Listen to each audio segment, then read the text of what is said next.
Welcome back to Operation Freedom, folks. I'm Dr. Dave Janda, broadcasting from our ancillary bunker, linked to remain Freedom Bunker in the People's Republic of Ann Arbor. We're here for you every Sunday from 2 to 5 Eastern, but it doesn't start and stop on Sundays from 2 to 5 Eastern. We are available 24/7 at davejanda.com with extra shows, videos, content, guests, analysis, archives to all of our shows. Stop on by. You will not be disappointed, but I do guarantee you, 100% guarantee, very few things in life are 100% guarantee, you will be educated and empowered with information you will never see, hear, read, or experience in the bought-off lamestream fake media. And our only request is then you take the information that you have gleaned through our site at davejanda.com and you bring it to other people's attention, that you educate and empower them. Because the more people we have educated, the more people we have empowered, and the sooner we end this reign of terror that is decades long, many decades long, by whatever you want to call it. The globalist syndicate, the globalist cult, the deep state, the New World Order crowd, the criminal international banking syndicate, the shadow government, they're all the same. There is a tremendous amount going on behind the curtain as it relates to the financial scene. And it's not good news, but you need to be aware of it. And I can't think of a better person to have with us than our friend, freedom's friend, truth's friend, Bill Holter. Bill is one of the best forensic economic analysts in the world. He had partnered for years with the great Jim St. Clair, who was known as Mr. Gold. And Jim has recently passed away, and the Mr. Gold handle torch has been passed to Bill Holter. He truly has the interests of your financial freedom at heart, and he puts his life on the line by telling you what you need to know, and it's information you will never get from the Wall Street Journal, the New York Times, CNBS, Barron's, Forbes, or Fox Business News. It is my honor. By the way, he has a website, Bill Holter, Holter, BillHolter.com. He subspecializes in precious metals. He is a dealer broker for Miles Franklin, MILES Franklin.com. It is my honor to welcome back Bill Holter. Bill, welcome back. Thanks for having me back, Dave. So, Bill, somebody took issue with me this week and said, Dave, you are very, very negative on the government. And in fact, Dave, your statements about you should believe nothing from the government and any government statistic, any government spokesperson talking about, you're too negative. And to this person, I said, well, let me just quote George Carlin. George Carlin once stated, quote, "I have certain rules to live by, and my first rule is the following. I do not believe anything the government tells me," end quote. All right, Bill. So is Carlin wrong? Am I too negative on the government? Or is this person who I think is kind of whistling past the graveyard who thinks, well, you can believe some, maybe even most of what the government says? Bill, what's your take? You should have quoted Mike Benz. I don't know if you saw the interview yet with Tucker, but yeah, it's excellent. He basically pulled the curtain back on you name it, government spying, propaganda, the way they put all these social media companies and forced them to cover their narrative, basically. I mean, if you said anything negative regarding the origins of COVID or the vaccine, you got shut down immediately by the social media. And that was at the directive of, it turns out, it was DHS. DHS was allowed by law to do the things that the FBI and CIA are not allowed. and that was their way around it. So yeah, I mean, you're absolutely right. I mean, and it is unraveling now, by the way, Dave. I mean, there's loose ends everywhere, threads being pulled on left and right. The truth is starting to come forward. Well, in fact, Bill, one of those loose ends that happened this week was about this whole illegal surveillance operation run by Obama, Biden, Brennan, Clapper, the CIA, Clinton, Mueller, Comey. Bill, as you know, on this platform, March 19th, 2017, General Tom McInerney, with the assistance of Admiral Ace Lyons, blew that open. In March of 2017, that was the news about the illegal surveillance. But yet, we were demonized, denigrated, slandered, libeled for bringing that forward. And now it's news, breaking news, exactly what we brought forward 7 years ago. You're right. The deep state boat has a lot of leaks right now. Yeah, everywhere you look, there's a leak.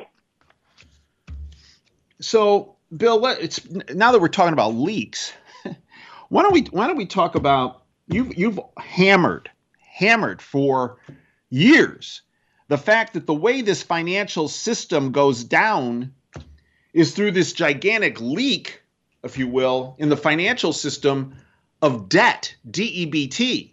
Well, Bill, again, this week, right? So, and you've been demonized for talking about this, but this week, credit card delinquencies, debt, DEBT, surged in 2023, indicating financial stress. Credit card delinquencies surged by more than 50% in 2023 as total consumer debt, DEBT, swelled to $17.5 trillion with a T, trillion dollars.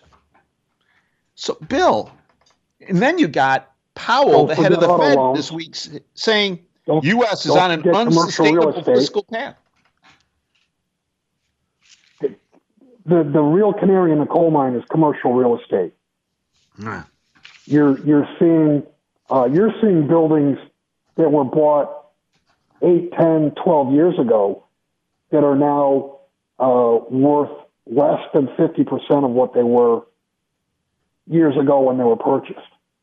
And I bring this up because when it comes to stock market, bond market, those can be easily papered over with the push of a button. In other words, the money conjured up, derivatives used, and the prices propped up, or in the case of gold and silver, the prices are suppressed. They can paint the picture, but they can't do that with commercial real estate because you can't push a button and save a property. Yeah, you could save a property, 5 properties, 10 properties.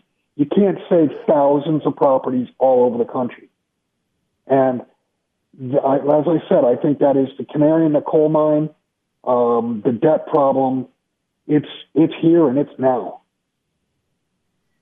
Well, in fact, Bill, it came out this week that 80, not 8, not 18, 80% of commercial mortgage-backed securities, office loans, expected to mature this year, are at risk of default or failing.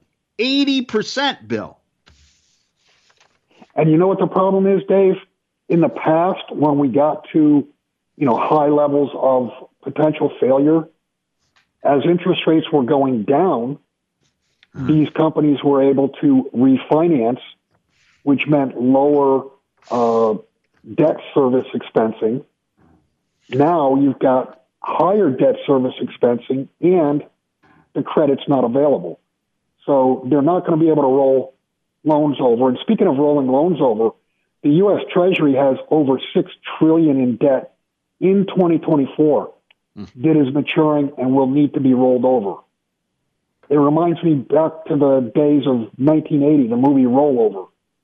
What happens when the bid is not there to roll this, this size debt over? And then add to that, Bill, another issue you've spoken about for a number of years, and that's these derivative positions held by banks. From Russ and Pam Martins this week. 5 Wall Street banks, JP Morgan Chase, Citigroup, Goldman, Bank of America, and Morgan Stanley, hold, with a T now, with a T, trillion, $223 trillion in derivatives. Yeah, and Dave, the idea originally with derivatives was you could lay off risk and that risk would be spread around. But where we are now is that risk is concentrated in the top 5 U.S. banks. And Bill, most of these derivatives, according to this report, are held on credit derivatives. Correct. So these are like nuclear derivatives, right? Yeah, and not only are they, many of the derivatives are based on or bets on interest rates. There is, in every derivative ever created, there is always an interest rate assumption. So if derivatives were created over the last 10 years, starting a year ago, 2 years ago, they were, basically with 0, 1, 2% interest rate assumptions. Now you've got an interest rate assumption of 5%. And as you know, when interest rates go up, the asset goes down in value. I mean, that's just a mathematical fact of bonds. So, Bill, when folks think back of 2007 and 2008 with the derivative situation, with the banking crisis, if 10 is catastrophic, let's put 2007, 2008 at a, 8, okay? 8 out of 10 being catastrophic. Some people might say, well, really, I think it was a lot higher than 8, but okay, 8 out of 10. 0 being, everything's perfect. So if 2007, 2008 was an 8 on the 10-point Richter scale of 10 being catastrophic, where are we today? Well, we're at 10 plus. Yeah. This time around, and I hate to say this time around is different, but it is different because back in 2007, 2008, you had sovereign treasuries all over the world, and you had central banks all over the world that still had room on their balance sheets to either borrow or create new money. What I missed in 2008, 2009 was that the central banks and sovereign treasuries all over the world would destroy their balance sheets to save the system. This time around, there is no room on any balance sheet anywhere to expand. And that was just illustrated, we're looking at 34 trillion of on-books debt for the U.S. Treasury, and 6 trillion of that comes due this year. Mm-hmm. Where are they going to get 6 trillion, not to mention the additional 1.5 or 2 trillion in deficit that they'll run? So, Bill, play this out over the next several months, because if you listen to CNBS or Fox Business News, everything's fine, and you might have a little bit of a come down, if you will, in the stock market, but nothing big, nothing severe, nothing long lasting. So, Bill, play this out. Give people a dose of reality as opposed to that BS.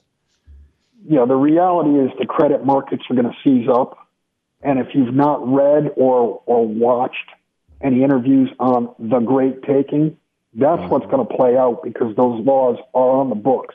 That is not speculation. It is not an opinion. Those laws are on the books, and they put laws on the books for what reason? To use them, and they're going to use them. And if you've got money in a bank account with a broker, if you've got electronic money, you're going to lose it.